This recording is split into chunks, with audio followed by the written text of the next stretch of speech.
Okay? Under BFR6, okay? For BFR6, meron tayong basic note yung sa class. Okay? Okay? So under BFR6, standard views the company option to determine its own accounting policy with regards to exploration and information. Diyan na magkaroon tayong successful method na ginagamit. Okay? At saka full close method. So ito yung exception natin pag ng passing through BFRS 6. Kaya the answer is okay. Yeah. So in relation to that one, okay, letter C. So yung company has the policy, no? So nagigitigan niyo ba ang full close or yung successful method? Okay? Okay, lastly, number 35 answer dyan is remember your acquisition expense. Dalawa yan. Kapag ang sold pa, fact, inventory.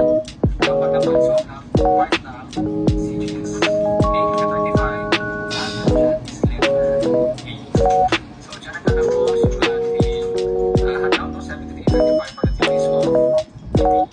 So guys, so that's it. Let's take our break again.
So, meron tayong ignition right here.